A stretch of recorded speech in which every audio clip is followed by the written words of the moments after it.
Friends, welcome to my Nataraj classes. तो कल हम डिस्कस कर रहे थे पॉलिटिकल थ्योरी के बारे में और हमने देखा था पॉलिटिकल थ्योरी का नेचर के बाद हमने पढ़ा था उसके स्कोप के बारे में, स्कोप ऑफ पॉलिटिकल थ्योरी। तो उसी के साथ हमने डिक्लाइन के बारे में डिस्कस किया था कि पॉलिटिकल थ्योरी का डिक्लाइन कैसे हुआ था। ठीक है, तो इस चीज को हम डिस्कस करेंगे कि पॉलिटिकल थ्योरी का डिक्लाइन कैसे हुआ था। ठीक है, इस चीज को हमने डिस्कस भी किया था, अगर आपको याद हो तो। ठीक है, तो हम देखते हैं कि डिक्लाइन ऑफ पॉलिटिकल थ्योरी। ठीक है, देखो वर्ल्ड वॉर सेकेंड के बाद मैंने आपको बताया यूएन के अंडर बहुत सारी कॉन्फ्रेंसेस हुई जहां पे पॉलिटिकल साइंस को इग्नोर किया गया। ठीक है, इग्नोर किया गया, बट डेविड ईस्टन ने और भी बहुत सारे थिंकर्स ने बताया कि जो अभी के टाइम वर्ल्ड वॉर सेकेंड के टाइम की जो सिचुएशन थी वो हॉबस ने स्टेट ऑफ नेचर में बताई थी। ठीक है, स्टेट ऑफ नेचर में तो बहुत सारे ऐसे थिंकर्स थे जिनकी फिलॉसफी में ये चीज़ें पहले ही मेंशन्स थी। और वर्ल्ड वॉर फर्स्ट के बाद कोई ऐसी नई थ्योरी भी नहीं आई थी। ठीक है, कोई ऐसी नई थ्योरी भी नहीं आई थी और उससे पहले भी कोई ऐसी नई थ्योरी नहीं थी। जो पॉलिटिकल साइंस डिसिप्लिन था वही जो था उसी की जो थीरीज थी, थॉट्स थी, आइडियोलॉजीज थी, ठीक है, उसको इग्नोर किया गया। ठीक है, अब मेन जो थिंकर्स थे जो जुड़े हुए हैं डिक्लाइन के साथ, जो डिक्लाइन के बारे में क्या बोलते हैं। ठीक है, और देखो डिक्लाइन किस वजह से हुआ था पॉलिटिकल थ्योरी का, सबसे इम्पोर्टेंट डिक्लाइन किस वजह से हुआ था। अगर हम बात करें अल्फ्रेड कॉबेल,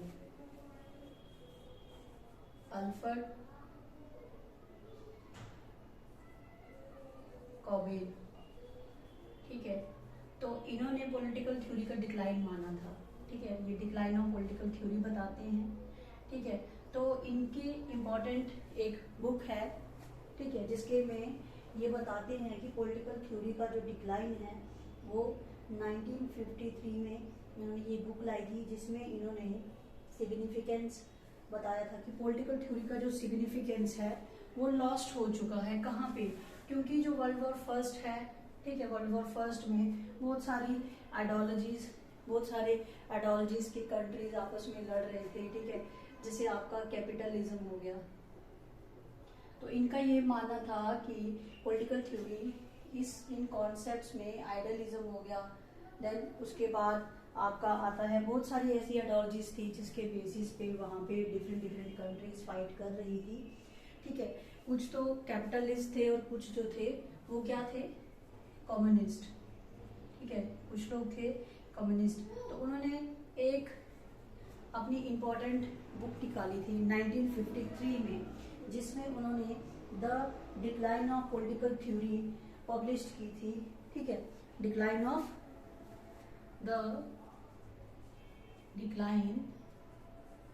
पॉलिटिकल थ्योरी, ये इन्होंने पब्लिश की थी बुक कब, 1953 में। ठीक है, ये बुक और डिक्लाइन में इन्होंने ये चीज बताई थी कि जो पॉलिटिकल थ्योरी है उसका जो सिग्निफिकेंस है वो क्या हो चुका है, खो चुका है कैपिटलिज्म में और कम्युनिस्ट में। ठीक है, ये समझ आया आपको।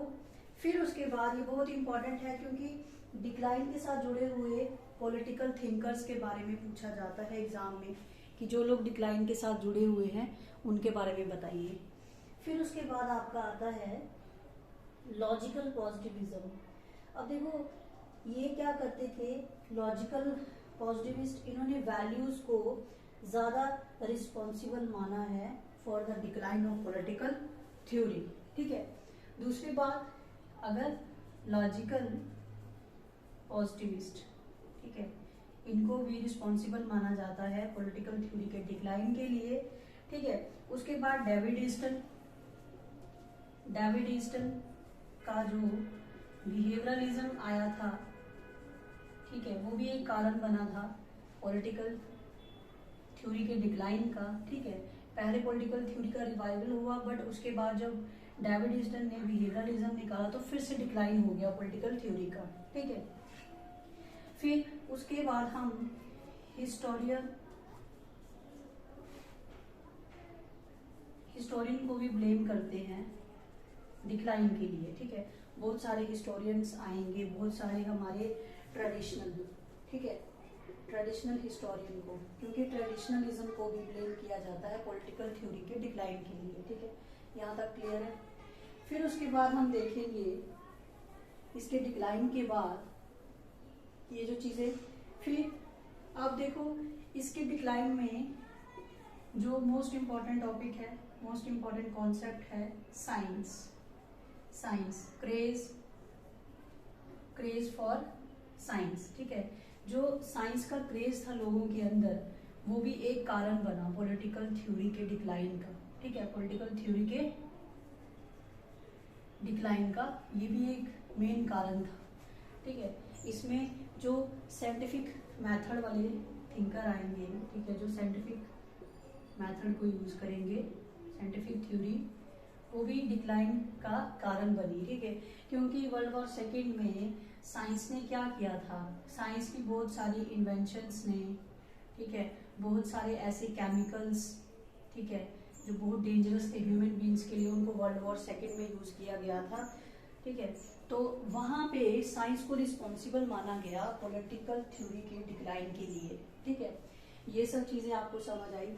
अब आप शॉर्ट में इस चीज को एक बार समझिए, क्योंकि एग्जाम में इसके डिक्लाइन के लिए 2-3 कारण पूछे जाते हैं।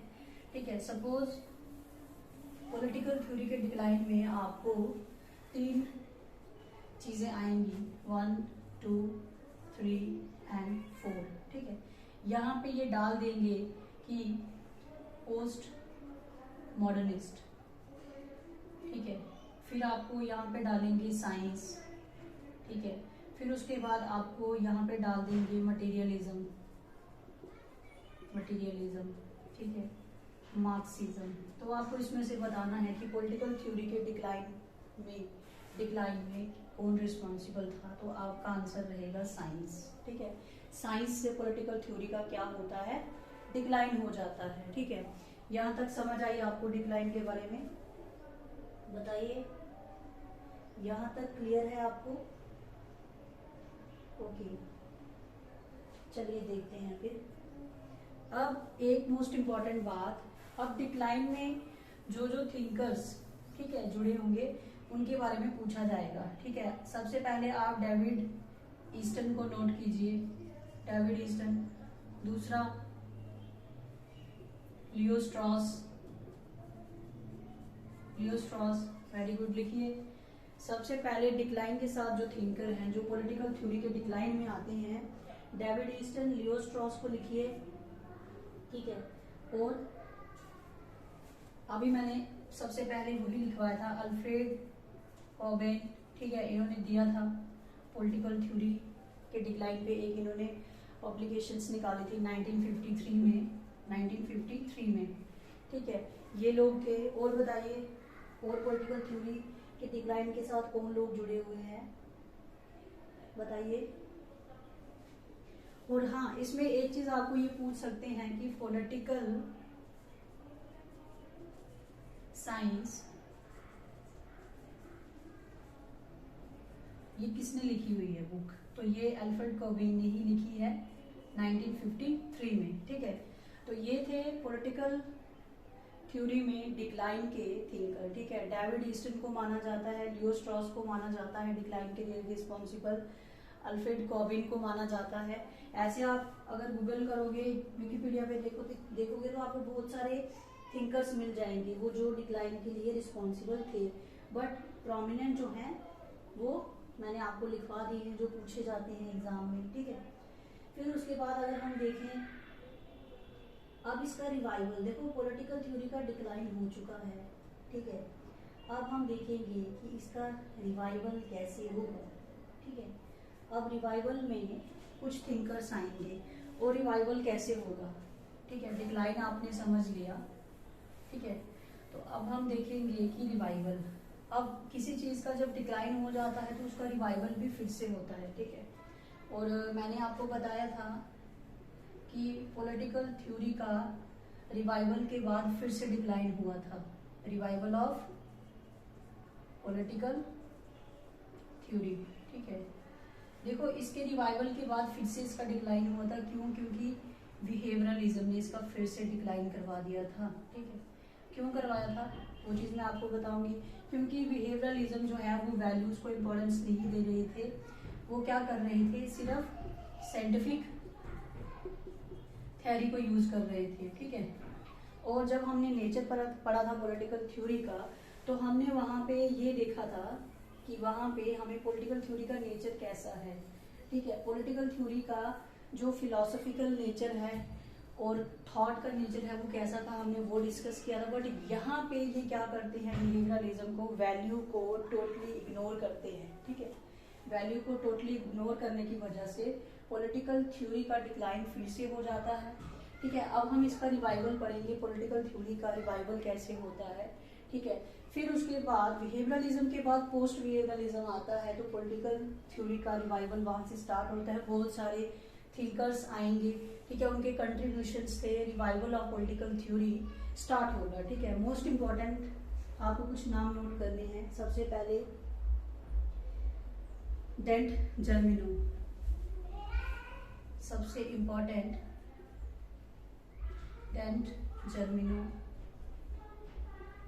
जर्मिनो, ये रिवाइवल के साथ हैं। इन्होंने रिवाइवल किया था पॉलिटिकल थ्योरी का, ठीक है। इनके रिवाइवल में क्या था, क्योंकि इन्होंने रिवाइवल ऑफ पॉलिटिकल थ्योरी 1967 में निकाली थी, ठीक है। रिवाइवल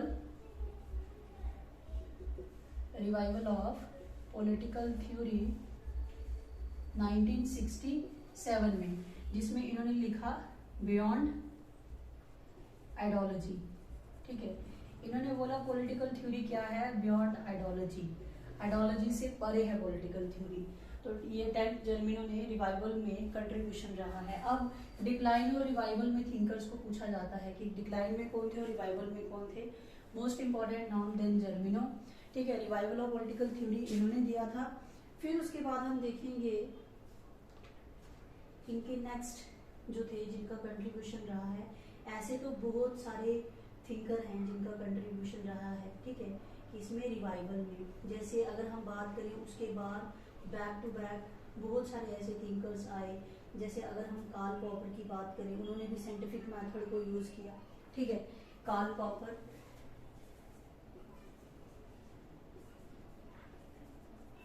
उन्होंने साइंटिफिक मेथड को यूज किया। फिर जॉन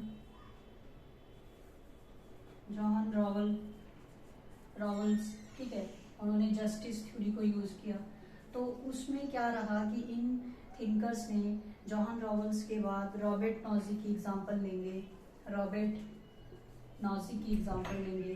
तो उन्होंने भी अपने बहुत सारी थ्योरीज दी, ठीक है। उस थ्योरीज में उन्होंने जो मैथडोलॉजी यूज की, उस थ्योरीज में जो मैथडोलॉजी यूज करी गई,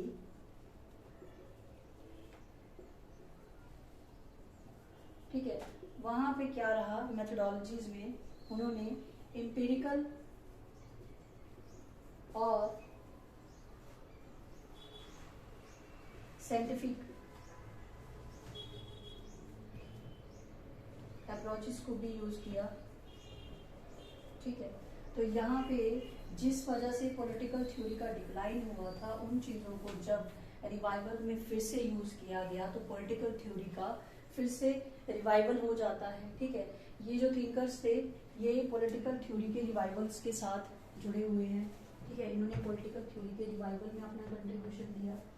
फिर उसके बाद क्या होता है, इसके रिवाइवल के बाद बहुत सारे ऐसे थिंकर्स आएंगे जिनकी बुक्स को आपको नहीं पूछी जाएंगी, बट वहाँ पे एक चीज आपको पूछी जाएगी कि रिवाइवल और डिक्लाइन में। तो रिवाइवल देखो, डिक्लाइन में आपको 3-4 नाम ही याद रखने हैं, लेकिन रिवाइवल में बहुत सारे आएंगे, क्योंकि पॉलिटिकल थ्योरी का जब रिवाइवल होता है तो बहुत सारी नई नई थ्योरीज आई, ठीक है। तो हम उसके बारे में थोड़ा सा समझ लेते हैं।